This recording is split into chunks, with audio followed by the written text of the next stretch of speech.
selama saya di dunia bisnis, kita itu tidak boleh percaya dengan figur tertentu atau sosok tertentu yang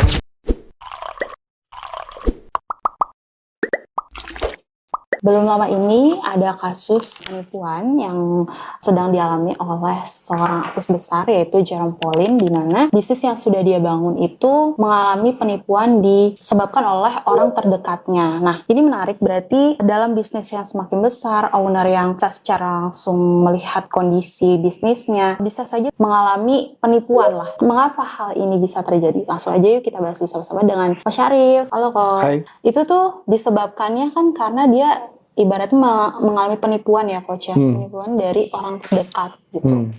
Nah, itu menerima laporan data, apa yang dia terima profitnya itu beda sama hasilnya. Padahal sama ini katanya bisnisnya berjalannya lancar gitu, tapi yang dia terima tuh tidak sesuai gitu. Nah, inilah yang menyebabkan kenapa bisnisnya lama-lama tuh ternyata bangkrut gitu. Yeah. Nah, ini juga mengingatkan saya dengan salah satu konsep psikologi Coach, namanya cognitive representation, di mana tuh manusia itu melihat gambaran atau representasi itu dari yang hanya sekedar yang bisa dia lihat gitu. Nah, kalau dari sisi NLP nih Coach, bagaimana? Ya, ini ada hubungannya sama delusion, tapi ada bagian yang saya mau coba ngebahas yang lebih dalam ya, tentang persepsi manusia. Saya coba cerita dulu konsepnya yang terjadi sama Jerome Pauline. Kebetulan saya tahu kasusnya dan saya pernah ngikutin, bahkan saya pernah dengar wawancara kakaknya berkaitan hal itu. Intinya Jerome Pauline, dia karena terkenal sebagai YouTuber, kemudian membuat produk namanya Menanti. Iya, Menanti. Menanti itu ketika dibuat sama dia coba pasarkan, ternyata laku. Dan kemudian dia ajak kerjasama dengan satu orang, ya nama besar lah. Nama besar yang diajak kerjasama, kelihatannya mereka percaya dan terjadi ada transaksi dan tanda tangan dan sebagainya, tapi kelihatannya tidak detail, kelihatannya.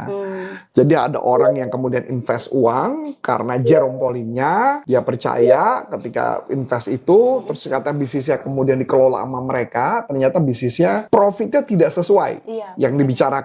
Jadi gitu ya, bukan masalah tempatnya ramai apa enggak, tapi profitnya tidak sesuai. Yang akhir-akhirnya ujung-ujungnya dianggap problemnya di Jerome Pauline atau perusahaan yang Jerome Pauline pegang. Nah, kalau saya mau melihatnya dari sudut yang berbeda, sebenarnya pada dasarnya selama saya di dunia bisnis, kita itu tidak boleh percaya dengan figur tertentu atau sosok tertentu yang even dia terkenal sekalipun, jangan gitu ya. Karena tugas saya adalah harus ketika setiap melihat segala sesuatu, persepsi sesuatu, kita harus melakukan due diligence atau melakukan pengecekan secara menyeluruh. Dalam NLP itu disebut namanya teknik meta model, yang dimana kita harus mencari data yang dikasih tahu dia secara general, harus saya cari lebih dalam, dilesi dan distorsi. Distorsi adalah perubahan makna. Nah, tugas saya mencari informasi itu dengan teknik critical thinking. Saya harus mempertanyakan semua hal. Nggak bisa langsung iya aja. Jadi segala hal ketika kita mau jalankan, dicek, recheck berulang-ulang. Cek, recheck. Jadi istilahnya lebih baik menjadi orang skeptis. Jangan langsung percaya. Ya kan brand kan tahu sendiri ya. Kalau brandnya apalagi yang menawarkan itu saya tahu siapa. Orang itu sangat terkenal. Jadi orang itu langsung trust. Akhirnya ya gitulah kejadian. Itu singkat ceritanya begitu. Nah kemudian si Jerome Pauline juga mau menuntut dia. Kelihatannya juga tidak bisa yang diajak partneran itu. Karena dokumennya juga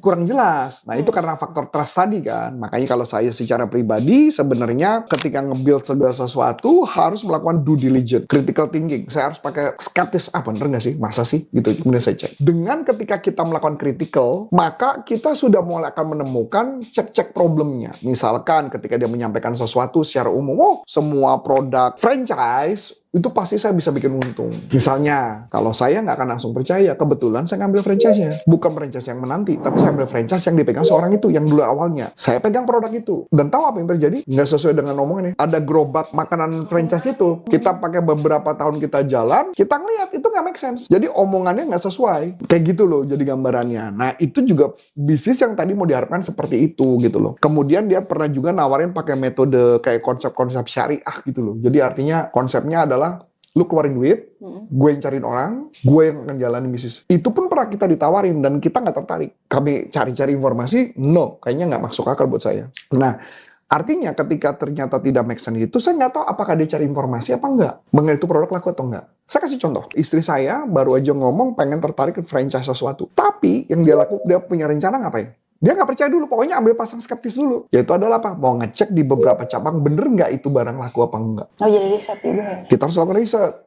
Buktiin dulu. Walaupun orangnya ngomong, tenang, nanti kami yang cariin tempat. Selalu begitu ngomongnya. Kami yang cariin tempat, kami yang tunjukin tempat, nanti kami cari orangnya. Pengalaman kami setiap cari orang, nggak pernah cerita bener cari dia yang cari orang. Adalah yang ujung-ujungnya kita yang cari orang, yang dimana orang itu di-develop sama mereka. Saya sampai bilang sama istri saya gini, kalau cuma produk itu doang, mendingan saya yang buat. Saya ngerti produknya, saya yang buat aja produknya. Abis itu kamu jualan. Apa bedanya? Buka usaha sendiri juga ya. Iya, tinggal brand-brand sendiri kan. Terus kemudian dia bantu marketing nggak? Kalau nggak bantu marketing, buat apa? Karena pengalaman saya di franchise, rata-rata mereka nggak pernah bantu marketing. Nggak pernah. Jadi cuman hanya brand saja sudah selesai kayak gitu. Dan banyak cerita-cerita yang lain. Nah, tugasnya mungkin kasus itu adalah Jerome Pauline. Mungkin saya nggak tahu apa dia melakukan penelitian dengan detail atau tidak. Melakukan cari itu apa tidak. Tugas kita mencari tadi kayak deletion. Ada nggak informasi yang di-delete? Ada nggak? Oh, tenang aja, Jerome. Bisnisnya pasti menguntungkan. Coba terjemahkan arti menguntungkan. Dicari tahu informasinya. Oh, pasti kalau semua produk yang kita pegang pasti berhasil. Kita franchise-nya banyak banget kok. Memang betul franchise-nya banyak. Tapi yang jebol juga banyak. Cari tahu kenapa. Kan gitu loh. Nah, setiap hal itu memang perlu dicari semua detail informasinya. Sedetail mungkin. Habis itu baru lakukan kerjasama. Ketika melakukan kerjasama, bikin hitam di atas putih dengan sangat clear. Jadi dokumennya jelas juga. Dokumennya jelas. Bisa dituntut atau enggak. Kalau namanya kerjasama, artinya adalah bikin dokumen secara lengkap, detail, dan sebagainya. Karena setahu saya kalau yang namanya kerjasama, kamu taruh duit, saya taruh duit. Kalau bangkrut, nggak balik. Iya. Namanya kerjasama loh. Berarti kalau kerjasama saya bohongin kamu nggak? Enggak harusnya. Nah, itu yang terjadi. Banyak bisnis ketika buka bersama-sama, akhirnya jadi bangkrut karena kerjasama bahasanya. Kalau lu profit, kita bagi. Kalau rugi, ya bagi juga ruginya. Iya, ruginya. Ini berarti berlaku untuk bisnis-bisnis keluarga juga ya? Pokoknya intinya kalau kerjasama, lu nggak dihitung dia, oh kita keluarga lah, nggak usah,